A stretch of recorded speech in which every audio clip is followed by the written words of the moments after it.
this meeting actually is described as being constructive. Do you think this actually is means that U.S.-China relations are looking up?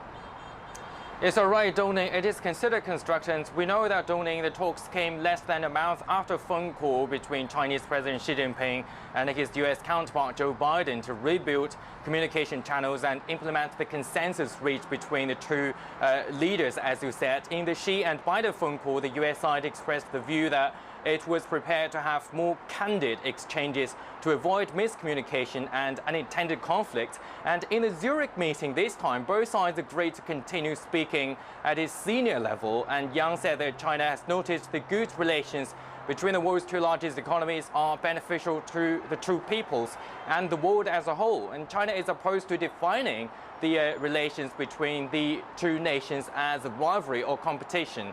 Yang said that China has noticed the positive attitudes of the Biden administration recently, and the U.S. does not intend to contain China's development and create a new Cold War. And Yang also expressed China's stern positions regarding Taiwan, Hong Kong, Xinjiang, Tibet, the South China Sea, the human rights, in which he demanded that the U.S. not interfere with China's internal affairs. And the U.S. side showed its support for the One China policy. Other topics of discussion, Dongning, included climate change and some issues of regional concerns. So compared with the heated discussions between Yang and Sullivan in March and June, as we all remember, this time the discussions between the two sides saw less drama and with more frank exchanges. But does it necessarily mean that the relationship between the two nations is looking up? Earlier, I talked to an expert.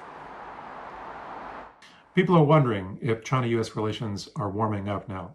Warm is not yet the right word. Presently, perhaps there's just a little defrosting, a little less ice.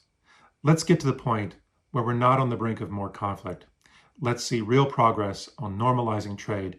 Let's see sincere cooperation on vital issues like the pandemic, climate change, security, and so on.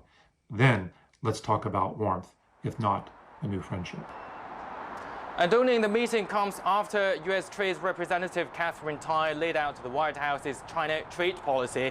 Let's bear that in mind. Tai said that China failed to meet some of the commitments in the two nations' Phase 1 trade deal and sounded pessimistic that the situation would change without a hard line. But whether the two sides are lowering the trade tariffs was not revealed in the talks this time. I guess we have to wait until the talks between China's top officials pretty soon.